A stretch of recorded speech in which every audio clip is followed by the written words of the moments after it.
So ayun mga kamaster, no, A'udhu billahi minash shaitanir rajim. Assalamualaikum warahmatullahi wabarakatuh. So sa araw na ito, nandito po tayo ngayon sa Barangay Lambakin, Marilao, Bulacan. So mayroon po tayo dito ng refrigerator ng Ikundura single door. So ang problema daw po nito ay hindi po namamatay ang compressor. So posible may kinalaman po ito sa thermostat. Okay, pero ganun pa man, hindi ang i-brought out ko po sa inyo ngayon sa araw na ito ay kung ano ang pagkakaiba ng semi-automatic defrost sa manual defrosting ng mga thermostat, mga kamaster. Okay? So, ayun mga kamaster, no? Ito po ay single door lamang. So, ito po yung sinasabi ko sa inyo, no? Ayan, no? So, ano yung pagkakaiba ng ito kasi, kung ating makikita, semi-automatic defrost system. So, ang tanong, anong pinagkaiba na ito doon sa manual defrosting? Okay? So, ito mamaya-maya, babaklasin natin to. Kung inyong makikita, mayroon pong push button dito, no? Push button. Pagka magdi-defrost ho kayo, ipapush nyo lang ho yan. Then, kahit hindi nyo na ho hugutin sa saksakan. Okay? Pero bago yan, babaklasin po natin to, mga kamaster, para actual na inyong makita yung itsura ng thermostat na to, mga kamaster. Okay? 12 seconds later. So ayun mga kamaster, no, sa pagtatanggal ng ng thermostat na to, kailangan lang po muna natin luwagan o tanggalin yung mga tornilyo. Okay? Tanggalin muna natin to. Dito muna natin sa taas. Ayan. So isa, dalawa, tatlo. Okay? Sa part ng thermostat, isa, dalawa, tatlong tornilyo. Then ito po, tatanggalin po natin tong mga tornilyo na to. Ayan. Para mahugot ho natin itong pinaka-frame, no? Pinaka-frame ng thermostat na to. Kasi nandito ho yung pinakatakip ng thermostat. Hindi ho kasi natin mahuhugot ng thermostat na to, makikita unless tatanggalin ho natin itong pinaka-frame ng evaporator, okay? Daddy. So, hindi ho natin matatanggal to, okay? Na hindi po nakatanggal yung mga tornilyo. Kailangan tanggalin natin lahat ng tornilyo para mahugot natin itong pinaka-frame ng ating thermostat, okay? Ito po. Okay, kasi isa lang yan, no? Isang bulang yan. Pagka natanggal na natin, mahuhugot na natin yung thermostat. Then yung kanyang sensor ay nakaklip lamang siya dito sa ilalim. So, yun, no? Ito yung thermostat natin. Ito yung sensor. Okay? So, mamaya-maya, since nakaklip siya, yun, no? Ganun nila naman, kahit kamay lang, yun.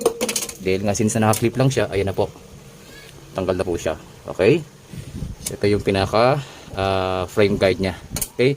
So, tanggalin po muna natin to, mga kamaster, yung mga tornilyo na to para mahugot na natin yung thermostat. Okay? So, ay mga kamaster, no? Kapag natanggal na natin yung mga tornilyo na ating sinabi sa inyo, yan, pati sa ilalim.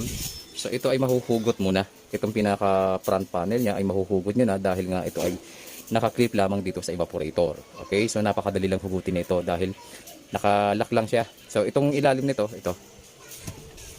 Yan. Ihahatakin natin siya sabay ganon para mawala yung pagkakalak ng mga clip dito. Okay, ganito. Ayan. Ayan. Okay. Taas. Yun. So ito lang yan mga kamaster, no? Nakakit lamang siya. Okay. So ito yung pinaka-thermostat natin. Tatanggalin muna natin sa doon sa connection. Okay. So itong connection ng ating thermostat ay naka-clip lamang siya. Okay, plug in lamang to. O yun, o. So ang gagawin natin, tatanggalin lamang natin siya dito sa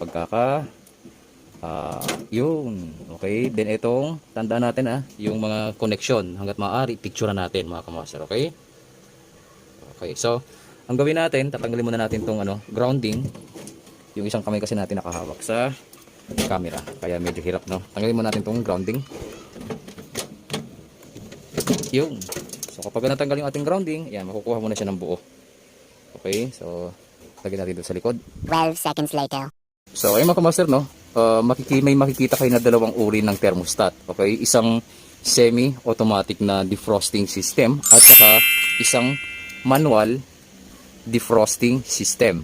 Okay, pero kung titingnan natin yung loob, parehas lang siyang thermostat. Okay, same lang silang thermostat. Yung terms na thermostat, same lang. Yung trabaho niya, ang trabaho po ng thermostat ay to control the temperature. So, siya po yung pinakautak, okay, sa system na nagmamanage ng temperature. Kapag sobrang lamig na ng temperature sa loob ng system, siya po yung bahala at siya yung responsible sa o automatic off tsaka on ng ating compressor. Okay, so ito yung ating thermostat, siya po yung pinaka brain of the system. So ngayon ang tanong, ano bang pinagkaiba ng dalawa na to, kamaster? Tumutugma po yan sa tanong ng ating minamahal na kamaster, okay, na si Sir Richard Dinglasa ng Ormoc City. Okay, pero yung si Sir Richard, tinatanong niya yun last week pa. Sabi ko, sige sir, gagawan po natin ng content. So sa awa naman ng Diyos, nagkaroon tayo ng content ngayon patungkol doon sa tinatanong ng ating kababayan na si Sir Richard Dinglasa ng Ormoc. So bumili daw kasi si Sir Richard ng refrigerator na bago na Kondura, pero hindi naman sa kanila pinaliwanag kung ano yung function na ito. Okay, kasi yung isang refrigerator ni Sir Richard na 14 years na Kondura, yun po daw ang ginagamit niya sa kanyang tindahan. Okay, so bumili siya ng bago, siguro mga isang buwan pa lang, kaso hindi nila alam kung paano gagamitin to, kaya natanong siya sa atin. Sabi ko, mas maganda na ipapaliwanag ko sa yung actual, sir. Kaya ngayon, so si Sir Richard ay sigurado matutuwa niya sa ating sorpresa sa kanya. Okay? So doon, etong dalawang thermostat na to, ano ang pagkakaiba nila? Okay? Pagdating sa defrosting system. Okay? Yung quote na pagkakaiba pagdating sa defrosting system. Okay? Unahin muna natin to si semi-automatic. Kung mapapansin nyo sa mga refrigerator na single door in any brand naman, okay, pero kadalasan gumagamit yan ay si Kondura, minsan si Panasonic. So, kung ating mapapansin, yan, focus natin, meron siya ditong push button. Okay, so kapag kasi naka-off yan okay, so kapag binuksan natin siya at sinet natin siya sa halimbawa number 3, okay, sinet natin siya sa number 3, syempre magyayelo yung ating evaporator. Pagdating ng mga ilang linggo, syempre kakapal. Then saka natin may isip na i-defrost na natin to. Okay? So sa pamamagitan ng push button na to, ipupush mo lang siya isang beses lang, paalala, isang beses lang. Ipupush mo siya isang beses lang. Ganon. Okay? Ganon. Yan, to. Isang beses lang yung push. Pag pinush mo na yan, pag pinush mo siyang isang beses, hayaan mo lang siya mag-defrost. Okay? Kasi nga, semi-automatic. Isang beses lamang po natin siya ipupush, mga kamaster. Kung ginaganahan kayo, di-push nyo ng i-push. Yan. Kung ginaganahan kayo, kung hindi kayo contented dun sa unang push nyo, baka para hindi pumasok, push natin. Yan. Yan, pag pinush nyo kasi yan, mahahalata nyo na nagkaroon ng contact kasi tumutunog ho yan. Yan. Ulit natin. Yan, okay? Yun. So, kailangan pag pinush nyo yan na isang beses lang, tutunog. Yan, ibig sabihin nagkaroon ng contact. Yan, kung mapapansin nyo to, yung mechanism natin, ibig sabihin nagkaroon ng contact. Pag pinush nyo yan at binitawan nyo na, hayaan nyo lang siya. Okay, kasi kusa kung matutunaw yung ating yellow sa evaporator.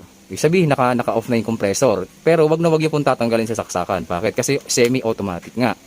Okay? Ang kinagandahan lang nito ay hindi mo natatanggalin yung mga laman ng loob ng refrigerator mo. Okay? Pero paalala, wala po itong heater. Okay? Wala pong heater yan. Simpleng thermostat lamang to, mga kamaster. Okay? Simpleng thermostat lamang to. Kaya sinasabing semi-automatic kasi nga hindi mo na kailangan tanggalin yung mga laman ng refrigerator para i-defrost. Okay? Pag pinindot nyo to, ganun, hayaan mo na lang. Pero paalala, wag nyo pong tatanggalin sa sa tawag dito sa saksakan. Ngayon ang tanong, kamaster, kapag pinindot ko ba to at nag-defrost ako, kailangan pa bang i-off to? Yun, i-off. Kailangan bang i-off? Hindi po kailangan i-off. Kaya nga po semi-automatic na. Siya nang bahala. So kung nag-defrost kayo at nakaset kayo sa number 3, di at number 3 as is lang. Pindutin nyo lang to. Yan. Then hayaan mo na. Kasi pagkalipas ng mga ilang oras, okay, so siya na po yung bahala, no? Siya na po yung bahala kapag na-sense na ni thermostat na wala nang masyadong laman na yellow yung evaporator, syempre mag-automatic on ulit si compressor dahil na semi-automatic to, mga kamaster. Okay? So ang tanong, kamaster, paano kung halimbawa hindi ko naman na intention na i-defrost, no? Pero napindot ng anak ko. Ano gagawin ko? Syempre magde-defrost siya. Okay, ganito mo gawin nyo. Kapag accidentally na napindot ng anak nyo yung defrost o kahit kayo napindot nyo, na wala naman sa isip nyo, accidentally nga, napindot nyo, tapos nakaset kayo sa number 3, paano natin i-reset yung system? Ganito. Kapag accidentally na napindot nyo yung push button ng defrosting system natin, i-off nyo agad para mas malinaw. Halimbawa, accidentally na napindot ng anak nyo yung defrost button na to, anong gagawin mo? Ganito ang gagawin mo para ma-reset yung ating system. I-off nyo agad. Yun. Kapag na-off mo na yan, mag-antay po kayo ng at least 10 minutes. No? 10 minutes. Okay? Pagka na-consume nyo na, yung 10 minutes na yun, hindi nyo basta-basta hindi nyo yung basta-basta pipindot at hindi rin magkakaroon ng contact dahil nga nakalock yan. Kapag naka-off yan, nakalock yung ating defrosting. Okay? Ngayon, after 10 minutes, saka mo siya paandarin ng bongga, saka mo siya paandarin, then iset mo siya sa number 3 ulit. Ganun lang po. Kapag accidentally napindot ng anak mo yung button na to, at hindi mo naman intention na mag-defrost, edi off mo agad. Pag in-off mo agad, ang gawin mo, mag-antay ka ng 10 minutes. After 10 minutes, saka mo siya ilagay ulit sa number 3. Ganun lang po kasimple. Okay, so ganun po. Ang trabaho po na ito, ng semi-automatic defrosting na to, pag pinindot mo siya ganito, pag pinindot mo siya, hindi mo na kailangan bunutin sa saksakan. Mag-antay po kayo ng mga ilang oras. Pero syempre, babantayan mo. Titinan mo rin evaporator kung gaano nga ba talaga katagal nagdi-defrost yung ating refrigerator, yung thermostat natin. Mamaya kasi, sira na rin yung thermostat natin. Akala natin nagdi-defrost. Yung pala, hindi na. So, syempre, titinan natin. Kung mas mabilis na natutunaw ang yelo, di mas maganda. Di ba? So, kapag ka natunaw ang yelo, automatic po na mag-aandar agad yung ating compressor. Okay, ganun po ang trabaho ng semi-automatic defrost system. Isang pindot lang, hayaan mo lang siya, huwag bubunutin sa saksakan, then everything goes, ika nga. Ito naman, ang pagkakaiba naman nito, ang mga ganitong uri ng thermostat ay ito ay ginagamit sa mga two-door ng kundura. Ito naman mga single door. Okay? So ang pinagkaiba naman nito, kapag ka magdi-defrost ka, kailangan mo pang i-off. Yan, i-off natin. I-off natin. Yan. Off. Yun, off na. So kapag kami magdi-defrost, ang pinagkaiba naman ng manual defrosting na to, ito semi-automatic defrosting. Ito naman, manual defrosting. Kapag magdi-defrost ka sa mga two-door, kailangan mo pang talagang kailangan mo pang i-off yung ating, kasi nakaganon yun, no? Kailangan mo pang i-off yung ating thermostat. Yan, on.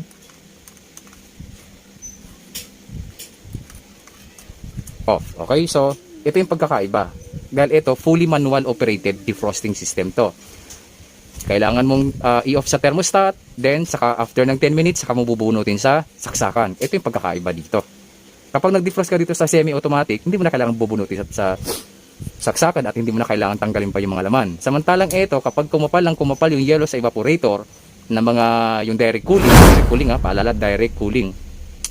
So, ayan yung pagkakataon na tatanggalin mo po yung mga laman ng refrigerator, yung sa freezer, bubuhusan mo ng mainit na tubig, so matrabaho po yung direct cooling. Unlike dito sa mga semi-automatic, hindi mo na kailangan tanggalin kasi nga semi-automatic na to. Okay?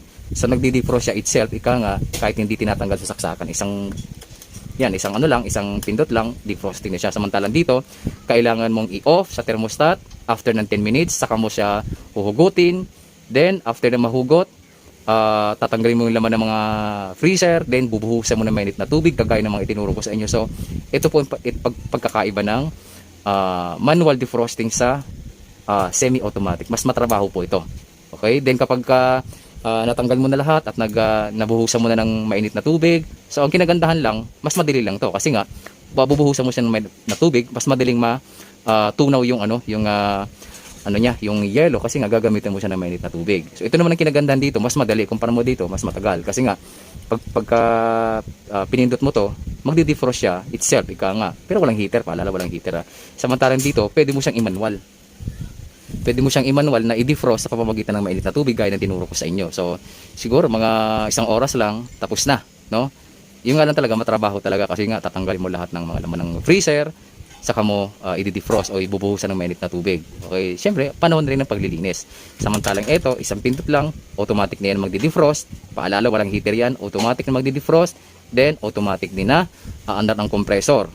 Okay, samantalang dito, mas matrabaho. Pag magdi-defrost, off mo muna yung thermostat, then after 10 minutes, tanggalin sa saksakan. Pagkatapos tanggalin sa saksakan, tatanggalin mo yung mga laman ng refrigerator, ng freezer, tapos magpapainit ka ng tubig, ima-manual defrosting mo yung mga makakapal na yelo, kakadkarin mo kung hanggat maaari. Yung iba kinakadkad talaga, sinasaksak para lang biyak yung mga yelo. Pero ang paalala ko, hindi wag po tayong gagamit ng mga matatalas na bagay. Mainit na tubig ay sapat na po para makapagpa-defrost tayo ng yelo. Okay, pagkatapos ma-defrost ng yelo, tutukan po natin ng electric fan. Kailangan dry na dry yung ating freezer. Punasan po natin ng dry na basahan. Then kapag okay na, saka po natin siya papanda rin, isasaksak yung ano natin, yung plug. Then mag-antay tayo ng 10 minutes. After 10 minutes, saka bubuksan sa thermostat. Pag binuksan mo sa thermostat, isagad nyo po hanggang sa pinakasagad, kung number 5, yung number 5. After 5 hours, after 3 hours, okay, saka mo siya ilalagay sa medium settings. Paalala, no, sa mga ganitong manual na defrosting, kapag pinaandar nyo na siya, halimbawa tapos na mag-defrost, sinaksak nyo na sa plug. Pagkatapos yung isaksak sa plug, bubuksan nyo na yung thermostat na to, di ba? Then isasagad nyo. Paalala, wag nyo po munang lalagyan ng laman. Okay? Wag nyo pong lalagyan ng laman yung refrigerator. Hayaan yung mag-workout muna yung ating temperature, yung ating compressor sa pinakasagad na settings. After 3 hours, kapag malamig na, saka mo siya ilagay sa medium settings. Okay? Then saka mo lagyan unti-unti ng mga laman. Okay? So meron tayong 3 to 5 hours na operation. Okay? Pagdating ng 3 hours, saka mo siya ilagay sa medium settings. Then saka mo siya ilagay sa saka mo lagyan ng mga laman unti-unti, mga kamaster. Okay? Samantalang ito, simple lang. Isang pindot lang, then everything goes. Okay na yan. Hayaan mo lang siya mag-defrost. Okay? So, hindi mo kailangan tanggalin yung saksakan. Okay? Hindi po matrabaho. Samantalang sa mga manual defrosting, mas matrabaho po talaga, mga kamaster. Okay? So, sana po, no, nakapagbigay itong ating kunting tutorial na ibinahagi sa araw na ito, particular dito sa pagkakaiba ng semi-automatic na defrosting at saka sa manual defrosting. Paalala, ang mga semi-automatic defrosting system ay kadalasan ginagamit ito sa mga single door lamang. At ito namang manual defrosting ay ginagamit ito sa mga 2 door. Paramihan sa Condura, Panasonic at iba't ibang uri ng refrigerator brand. Okay, so maraming salamat po sa inyong lahat, mga kamaster, at magandang araw po.